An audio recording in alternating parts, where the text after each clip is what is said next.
Et bonjour à tous messieurs dames, bienvenue sur la page de Culture Nomade, l'homme qui se balade d'univers en univers au sein des mondes de la pop culture. Et aujourd'hui, on retourne dans l'univers de Moon Knight. Bien entendu, avant de continuer cette vidéo, je vous invite à vous abonner à la chaîne, à me suivre du coup sur mes différents réseaux sociaux que sont TikTok, Twitter et Instagram, et voir les dernières choses que je poste si ça vous intéresse, bien entendu. Avant toute chose, je tenais à dire que la critique de l'épisode 2 sera donc 100% spoil, donc ceux qui ne veulent pas se faire spoil, je vous invite à quitter la vidéo bien entendu, et je vous dis à la prochaine.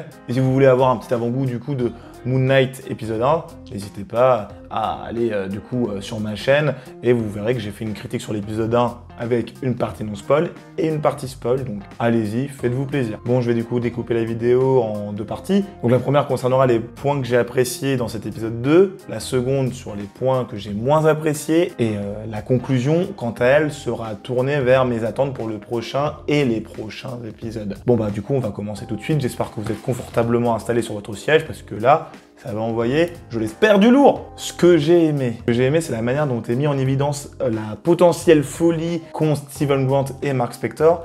Est-ce que on est face à une seule et même personne qui aura du coup des troubles psychiatriques et du coup un dédoublement de la personnalité, ou est-ce qu'on est face plutôt à une personne qui s'est retrouvée maudite par le dieu Khonshu, qui s'est retrouvée du coup avec un mercenaire enfermé en elle? La question, je la trouve encore forte. Même si y a quelques traces de dialogue au cours de l'épisode qui peuvent nous faire penser qu'il n'y a que Steven Grant et qu'on lui a en fait volé sa vie. En effet, l'épisode, il répond pas à la question. C'est-à-dire qu'on a l'impression que Steven Grant est possédé par Mark Spector, du coup mercenaire, mais en même temps, on a cette impression aussi que Mark Spector partage la vie de Steven Grant depuis très longtemps et qu'au final, cette malédiction est là depuis bien plus longtemps qu'on ne le pense. Il n'y a pas eu d'explication concernant le moment où ont commencé les troubles du sommeil de Steven Grant et les différentes absences auxquelles il a été confronté.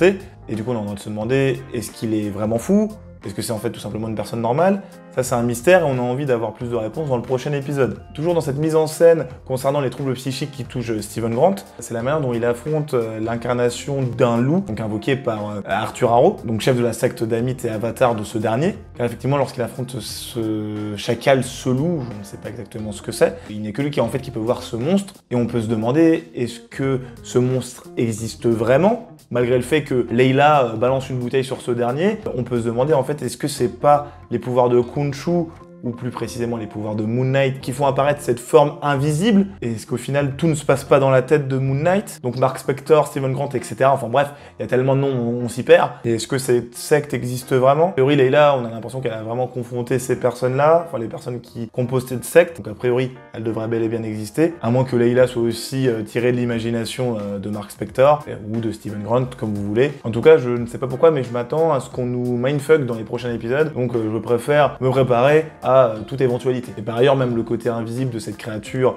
qui est ce chacal ou ce loup a bien été mis en évidence dans le début de l'épisode, avec bien entendu les caméras qui avaient filmé les événements de l'épisode 1. Vous voyez en fait Steven Grant courir, on avait l'impression qu'il était poursuivi par quelque chose, mais il n'y a rien qui apparaissait à la caméra.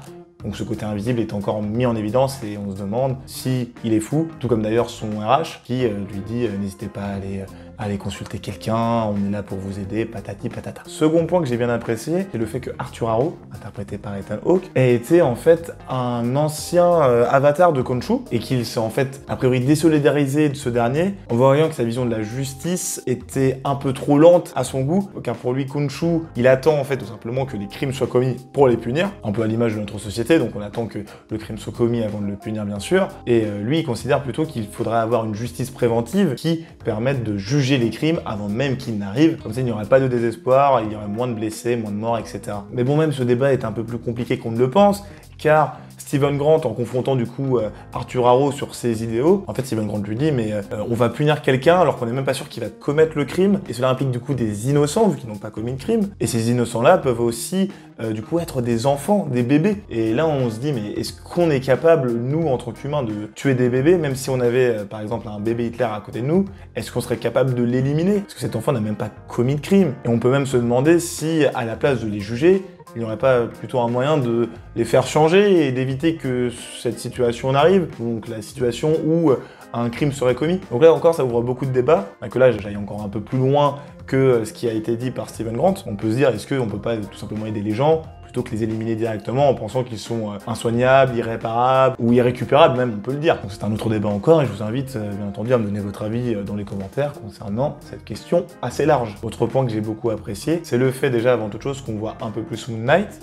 mais principalement qu'on voit dans cet épisode Mr. Knight, donc autre incarnation super-héroïque de Moon Knight, si on peut le dire comme ça, une sorte d'autre alter ego, mais qui au final correspond à Steven Grant, car c'est Steven Grant qui active le costume, donc il a une apparence de coup totalement différente de celle de Moon Knight, mais Steven Grant peut du coup lui aussi se battre à sa manière. Et c'est assez intéressant parce qu'on a l'impression qu'il se sent pousser des ailes, alors que bien entendu, Steven Grant n'a pas les mêmes capacités qu'un mercenaire qui s'entraîne depuis du coup des années. Il y a un écart de niveau et de compétences entre les deux personnages. On est même en droit de se demander est-ce qu'il n'y aurait pas quelqu'un d'autre qui pourrait incarner Mr. Knight, donc une autre personnalité, qui pourrait du coup déployer les pouvoirs de Mr. Knight à son plein potentiel. Affaire à suivre. En tout cas, moi je trouve que le personnage est très classe. C'est tout ce que je voulais dire. Énième point positif, le fait qu'on nous introduise un personnage féminin fort. Donc c'est assez intéressant que la femme de Mark Spector, Layla, soit introduite dans ce second épisode. On a l'impression qu'il y a tout un mystère autour de la recherche du coup de l'amulette et de son implication quant à la recherche de cette dernière. Et comme on l'a vu, Layla est bien capable de se battre. Elle a un côté assez badass, peut-être même à l'image d'une Black Widow. Bien que je pense que l'interprète ne crève pas autant l'écran qu'une Scarlett Johansson. Parce que là j'ai plus l'impression qu'on est face à un personnage oubliable et qu'à la fin de Moon Knight, on s'en souviendra plus. Alors que Sylvie dans Loki, on s'en souvient encore. Et oui, messieurs, dames, on s'en souvient. En parlant de Layla, on va refaire une petite bifurcation du coup sur Mark Spector, son mari. Parce que oui, effectivement, là, on en apprend un peu plus sur Mark Spector. Et on sent que c'est un personnage du coup très torturé et asservi à Khonshu. Donc quelque chose que j'ai trouvé très intéressant parce que ça remet en cause encore une fois la perception de la justice qu'a Khonshu, donc Dieu vengeur, etc. Et on se dit, est-ce que la justice mérite de prendre quelqu'un en esclavage pour mener à bien du coup toutes ces actions de justice? Là encore, c'est encore un autre débat. Et a priori, là, on est face à un Mark Spector qui subit depuis pas mal de temps. Déjà, il subit parce que il a du sang sur les mains, il a dû potentiellement commettre des crimes avant, mais aussi il a ce côté du coup héroïque parce qu'il veut à tout prix protéger sa femme et éviter que Layla devienne le prochain avatar de Khonshu. Ce qui veut donc bien entendu éviter à tout prix, comme vous l'aurez compris. Donc voilà, on en apprend un peu plus sur Mark Spector. C'est quelqu'un d'assez violent, d'assez fort psychologiquement, mais avec une certaine faiblesse, une certaine inquiétude. On sent qu'il n'a pas forcément le contrôle de la situation, bien entendu. On a envie d'en voir un peu plus sur ce dernier et d'en apprendre un peu plus sur son passé. Donc là, dernier point que j'ai apprécié, je n'en avais pas forcément parlé dans ma critique du premier épisode, mais c'est vrai que la bande son, elle est top. Je trouve qu'elle nous transporte en fait totalement dans l'univers de Moon Knight et on n'est pas forcément à l'aise en regardant l'épisode grâce à ces différentes musiques. Et pour le coup, voilà, je tenais à vous dire que je validais totalement les OST. Donc vous me direz ce que vous en pensez aussi dans les commentaires, n'hésitez pas. Maintenant, on va passer à la partie ce que j'ai moins aimé, parce qu'effectivement là, donc à contrario du premier épisode, je me rends un peu plus compte des défauts que je n'avais pas forcément mis en évidence lors de ma première critique. Et c'est en fait tout simplement des défauts qu'on pouvait retrouver dans le premier épisode. Donc dès le moment où on passe ce côté un peu original, nouveau, donné par Moon Knight. Donc avant toute chose, je tiens à dire que niveau CGI, au final, j'avais pas forcément fait attention, mais elle est pas folle en fait. J'avais remarqué ce point donc chez l'autre vidéaste que je suis, qui avait souligné ce point-là. Et c'est vrai qu'effectivement, on a en droit de se dire que Marvel peut nous proposer des effets spéciaux beaucoup plus quali, parce que là, je veux dire, ça se voit que c'est faux. Même quand Mark Spector devient Moon Knight, on a l'impression que c'est faux quoi. À la différence par exemple d'un Iron Man, lui quand on le voyait, même s'il y avait pas mal de CGI, on y croyait quoi. Alors que là pour Moon Knight, on se rend vite compte qu'il y a des choses qui sont très mal faites, notamment avec le mouvement de la cape. Ça nous fait pas totalement sortir de l'épisode, mais ça joue un petit peu aussi. Du coup ça suit aussi mon avis global par rapport à ce second épisode.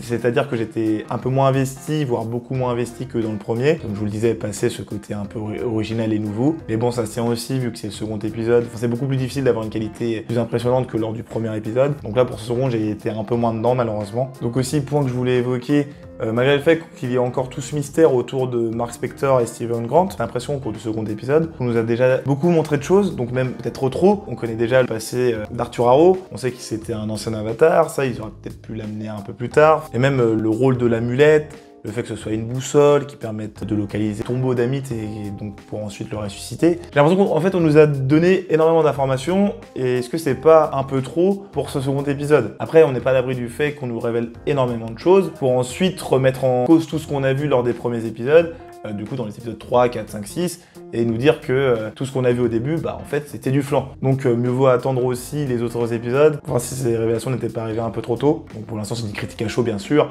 enfin j'ai pas la vision sur tous les épisodes vu que je ne les ai pas tous vus, donc attendons de voir pour la suite. Et aussi autre point, donc j'en parlais dans les points que j'ai appréciés, c'est le côté du loup invisible. Alors là j'ai pas vraiment compris pourquoi ils l'ont laissé invisible aussi longtemps. C'est assez dommage parce qu'ils auraient pu le faire apparaître, enfin je veux dire l'intensité des combats aurait été plus intéressante. Parce qu'effectivement, quand on voit Mr. Knight notamment taper dans le vent, c'est pas vraiment impressionnant. Ils auraient pu quand même montrer le chacal ou le loup, enfin vous appelez ça comme vous voulez, et c'est un peu dommage qu'on les laissait invisibles pendant la majorité du combat. Donc voilà, point que j'ai pas trop apprécié. J'espère qu'ils feront pas ça dans les autres épisodes parce que bon, ça nous sort un peu aussi de l'impact des combats, quoi. Donc voilà, je vous ai présenté les points que j'ai appréciés et les points que j'ai moins aimés. Donc il est temps de nous attaquer directement à la conclusion de cette vidéo. Donc la partie entre guillemets mes attentes. Donc ce qu'on veut savoir, c'est la manière dont Mark Spector et ou Steven Grant ont obtenu leur pouvoir, débunker un peu ce mystère qui est très important et qui, du coup, je trouve, guide la série.